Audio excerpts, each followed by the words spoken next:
अपने समय को कीमती मान करके निरंतर प्रिया प्रीतम का नाम जप करो, उनके गुण लीला गाओ, उनकी सेवा में रहो। कभी प्रपंच की बातें, कभी प्रतिष्ठा का चिंतन, कभी नाना प्रकार के मान सम्मान का चिंतन, ये घुसने ना पावे हृदय में। बहुत सावधान रहना चाहिए साधक को। ऐसी बातें देखो मत, ऐसी बातें सुनो मत जिससे तुम्हारा हृदय उद्विग्न होकर प्रभु का चिंतन छोड़ दे। बंद करो अभी।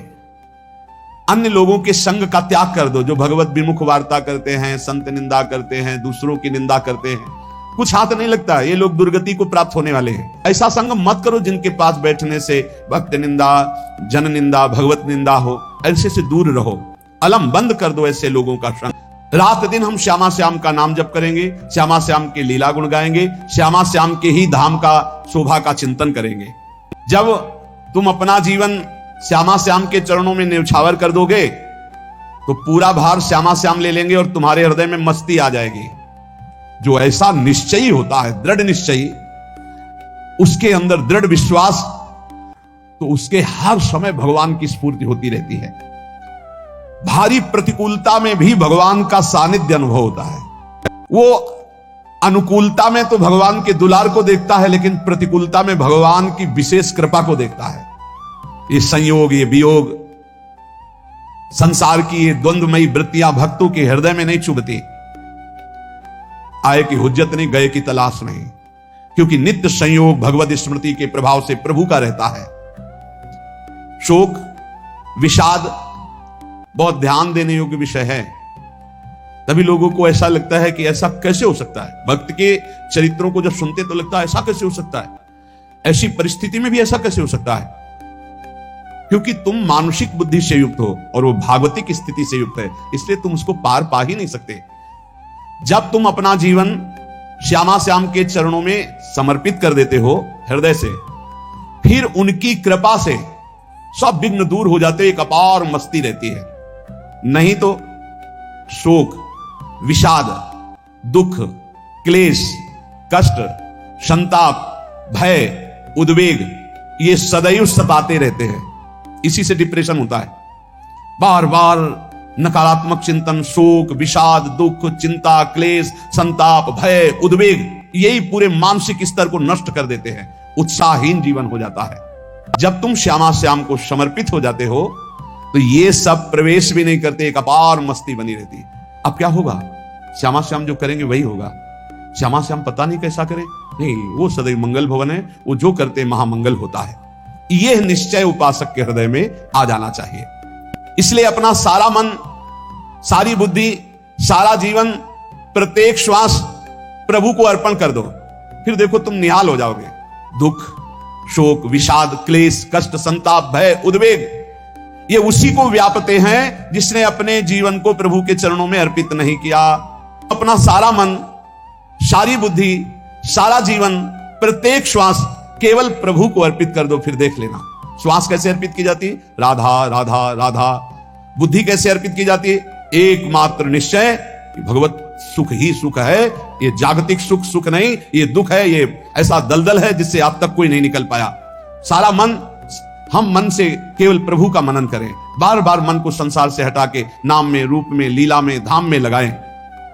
बहुत प्रसन्नता हो जाती है उस उपासक के हृदय में जो अपना मन बुद्धि प्रभु के चरणों में अर्पित कर देता। भगवान ने तो इसको बहुत उत्तम स्थिति बताया है कि मेरे से कभी वो अलग हो ही नहीं सकता यदि मन बुद्धि अर्पित कर दिया। संशय नहीं, वो मेरे में ही निवास करेगा जिसने मन और बुद्धि अपनी मेरे में अर्पित कर दी।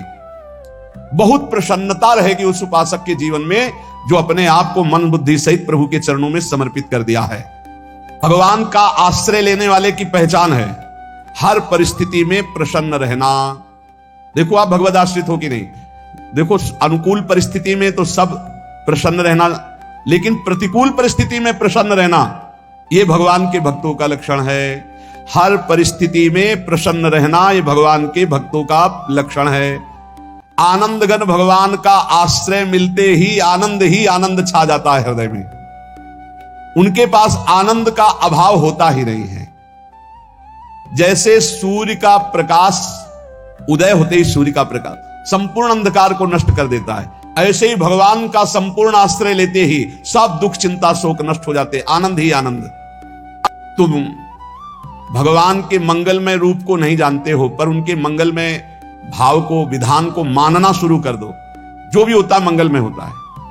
हमने जीवन में देखा है, अगर इधर कोई बहुत बड़ा सुख दिया तो देर नहीं लगेगी, 24 घंटे नहीं व्यतीत होंगे और ऐसे दुख दे देंगे, जिससे दोनों का समान भाव रख करके ना दुख में तुम भूलो प्रभु को, ना सुख में फूलो, सीधे भगवत मार्ग में चल। पूरे जीवन की बात देखा है। भगवान के मंगल विधान में सदा सर्वदा सुख ही सुख है, इस बात को मान के प्रसन्न हो जाओ। जब भगवान का भजन करने वाले की तन्मयता बढ़ती है भजन में, तो द्वेषी जन अपने आप तैयार हो जाते हैं। भक्त कभी किसी से द्वेष नहीं करता, अपने आप वो द्रोह करने लगते हैं। तो भगवत आश्रित है, संत जन होते हैं, उनके विरोधी अपने आप बन जाते हैं। किसी से कोई मतलब नहीं, अपने आप विरोधी बन जाते हैं। कबीरदास जी का पूरी काशी में यश था। भजन करने वाले महापुरुषों का यश बढ़ता है जब, तो जो भजनहीन होते हैं उनके हृदय में जलन पैदा हो जाती है और उनको विविध प्रकार से फंसाना चाहते हैं, उनको कष्ट देना चाहते हैं। तो कबीरदास जी के यश को भूमिल करने के लिए कुछ ब्राह्मणों ने एक रचना रची। मुड़ मुड़ा के कबीरदास जी के शिष्य बन करके पूरी काशी के सब आश्रमों में निमंत्रण दे आए। कल भंडारा है, संत सेवा है, सबने स्वीकार किया। कबीरदास जी अपनी दिनचर्या करके निकले तो संत मंडली आने लगी। बोले कै बजे सेवा है? साधु सेवा। बोले कौन सी साधु सेवा? बोले कल आपके शिष्यजन निमंत्रण दे के आए, पूरी काशी के सब संत आ रहे हैं। कबीरदास जी ने कहा यार, तो एक की भी व्यवस्था नहीं, पूरी काशी के संत आ रहे हैं। अच्छा, समझ में आ रहा है, लीला बिहारी तुम लीला करना चाहते हो। गए अपना, निकल गए गंगा किनारे, एक झाऊ के नीचे बैठकर अपना भजन ध्यान में मगन है। 11-12 बजे तो उन्होंने देखा संतों की मंडली, काशी तो बहुत। कबीरदास जी ने देखा कि आश्रम की, तो बोले पता नहीं क्या होगा, चलो चलते हैं। तो ऐसे गमछा वस्त्र करके ऐसे डालकर मुंह ढक करके, वहां बड़ी बड़ी पंगत लगी थी। कबीरदास जी सबको पाओ जी पाओ। कबीरदास जी के रूप में स्वयं भगवान पाओ जी। कबीरदास जी ने कहा अच्छा, जब स्वामी परस रहे तो हम भी बैठ के पा ले। तो जब उसी पंगत में बैठ गए अपना कपड़ा ढक करके, और जब मोहरे की दक्षिणा दे रहे थे सब लोग कि वाह कबीरदास जी ने आज तो साधु से सबको। जब कबीरदास जी के सामने आए तो ऐसे मुंह ढके, बोले देखो जो मेरा होता है उसे मुंह छुपाना नहीं पड़ता, मुंह ढकला नहीं पड़ता। लो दक्षिणा, तुम भी दक्षिणा लो। कबीरदास जी को कबीरदास जी दक्षिणा दे रहे, वो कबीरदास जी है भगवान, और ये पाले वाले कबीरदास जी है भगवान के जन। कभी भगवान अपने, अरे जमाने जोर लगा ले, कितना जोर लगाएगा, भक्त और भगवान का झंडा कभी न झुकने पाएगा। बिल्कुल चिंता, शोक, भय, उद्वेग रहित जीवन भगवत आश्रित। तुम भगवान के मंगल विधान में सदा सर्वदा प्रसन्न रहो। अब ये विचार कर लो कि भगवान जो करेंगे तुम्हारा मंगल करेंगे। अब थोड़ा ऐसा बीच में लगता है कि अमंगल हो रहा है क्या, लेकिन पक्का समझो बहुत बड़ा मंगल उनका विधान होता है। बहुत ही उत्तम मंगल होता है भगवान के शरणागत का।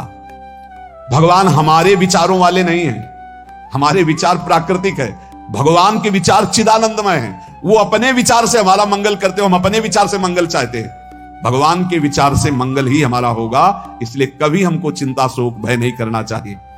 भगवान की ओर से कभी तुम्हारे लिए ऐसा विधान नहीं होगा कि तुम दुखी हो जाओ, बस तुम्हारी सोच हो सकती है, उसका परिणाम बहुत मंगल होगा।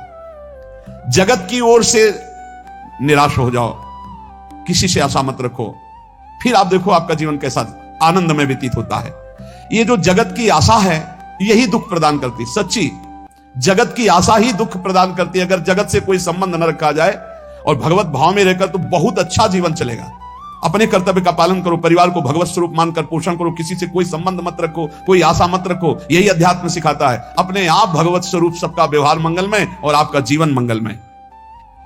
विषय चिंतन करता हुआ मन विषय आसक्ति को प्राप्त होता है, विषय आसक्ति को प्राप्त हुआ मन बार बार जन्म, मरण और नरक को प्राप्त होता है।